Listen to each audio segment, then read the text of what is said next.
राम शेतकरी मित्रांनो, आज जो आपण घरगुती बियाणं लागवड केलेली होती त्याची आजच्या कंडिशनमध्ये मोड बांधणं चालू आहे. आता त्याचे उंची कधी बघितली तर फार कमी आहे, पण त्याचे जे बुट्टे आहेत हे मात्र मजबूत आहेत.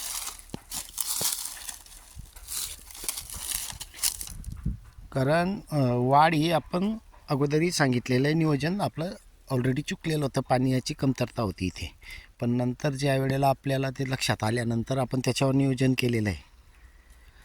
निविष्ठा जास्त प्रमाणात सोडल्या गेलेल्या आहेत. आता हे जो आपलं रासायनिक आहे म्हणजे जे दुकानातून आणलेलं बियाणं आहे त्या बुट्ट्यामध्ये बी तेवढा काही फरक नाही आहे, पण त्याची जे वाढ आहे ती वाढ मात्र मोठी आहे. आता इथे वाढ आणि इथं पण तणाचा तर प्रॉब्लेम होताच, पण इथं काय आहे, हे डाबखान आहे. डाबखान म्हणजे इथे पाणी जास्त प्रमाणात असतं येतं. या ठिबकमध्ये जास्त प्रेशर असतो आणि तो थोडा उंचावर भाग आहे, त्यामुळे तिकडे पाणी कमी गेलेलं होतं. जोपर्यंत पाणी जास्त आहे तोपर्यंत हे पण घरगुती बियाणं आहे, याची वाढ पण चांगली आहे. हेही आपण अगोदर दाखवलेलं आहे.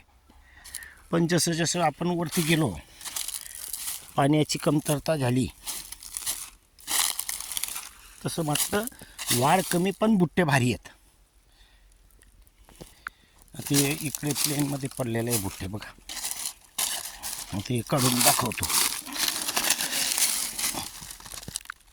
शेतकरी मित्रांनो, पूर्ण वरपर्यंत बुट्ट भरलेलं आहे